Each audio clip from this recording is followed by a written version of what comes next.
In the mighty kingdom of Zubari, a golden crown symbolized power, unity, and divine favor. But when jealousy and greed led to a treacherous betrayal, the crown became cursed, dooming the land to darkness and despair. Now, one brave soul must unravel the past, break the curse, and restore Zubari's lost glory. But will this succeed, or will the kingdom remain forever trapped in its tragic fate? Watch till the end to uncover the truth.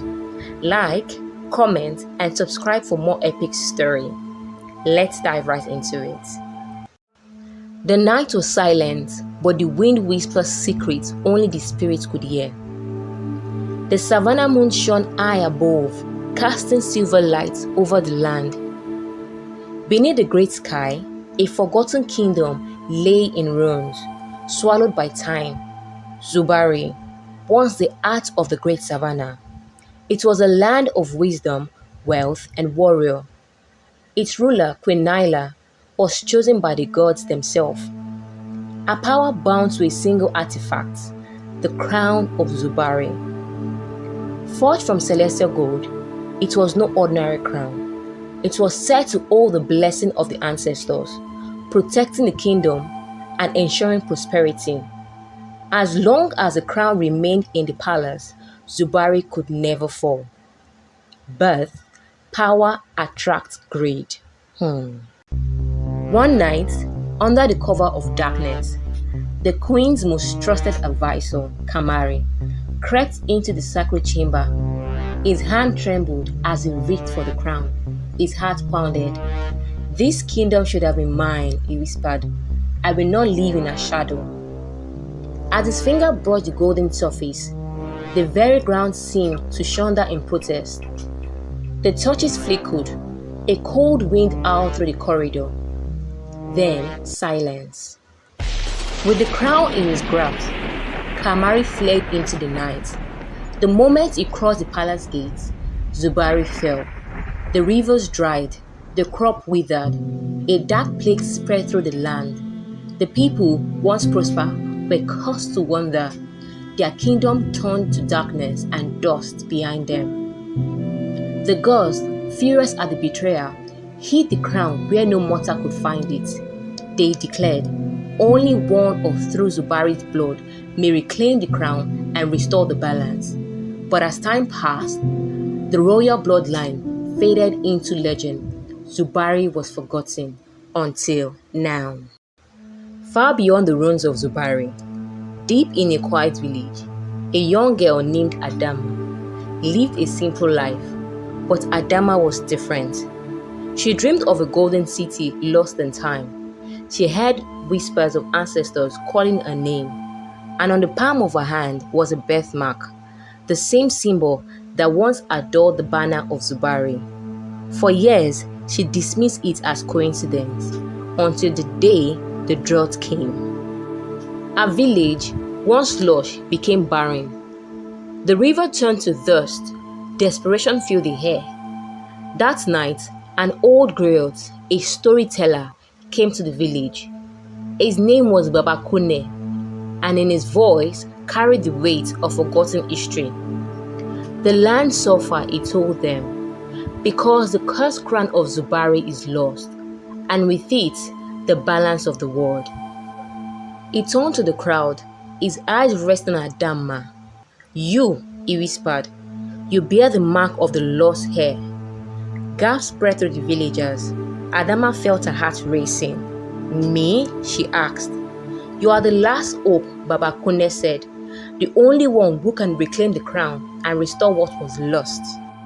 With nothing but determination and an old map, Adamma set on a journey to reclaim the crown.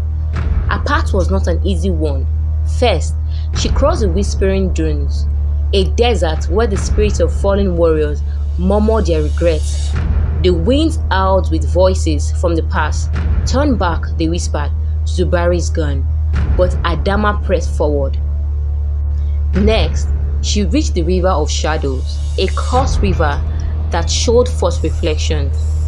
Many travelers had become lost, chasing illusions of themselves. Adamma kneeled by the water, Her own reflection stared back at her, but something was wrong. Her reflection smirked. "You are not strong enough," it taunted. "You will fail." Adamma clenched her fist. "I am not afraid of myself." She stepped forward, closing her eyes, trusting her instincts rather than the illusion. The false reflection vanished.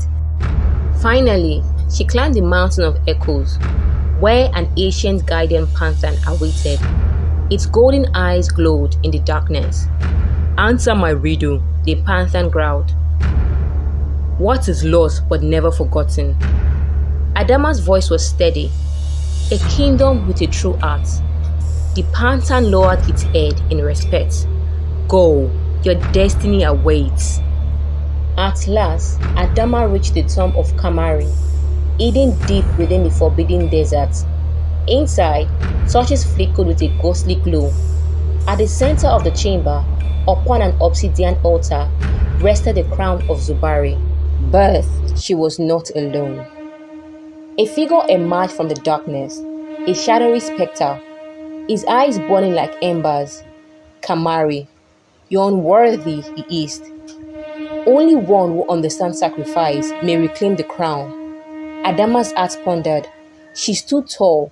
"I will not live without it," she declared. The spirits of fallen warriors rose from the ground, surrounding her. Blades flashed. Shadows moved. Adamma had no sword, no shield, only a wreath. She did not fight. Instead, she told their story. She spoke of Zubari's great past, its forgotten warriors, its lost queen. She spoke of the pain of betrayal and the hope of redemption. One by one, they lowered their weapons. Kamari's shadow flickered. His grip on the world weakened. Finally, he asked, "Would you give your life to restore Zubari?" Adamma placed her hand on her heart.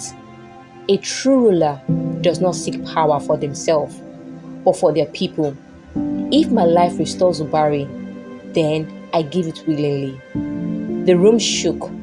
The shadows vanished. A golden light burst from the crown, filling the chamber. The curse shattered. Kamari, freed from his torment, smiled.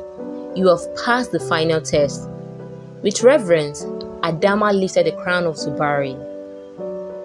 As she placed the crown upon her head, thunder rumbled in the sky. Rain fell.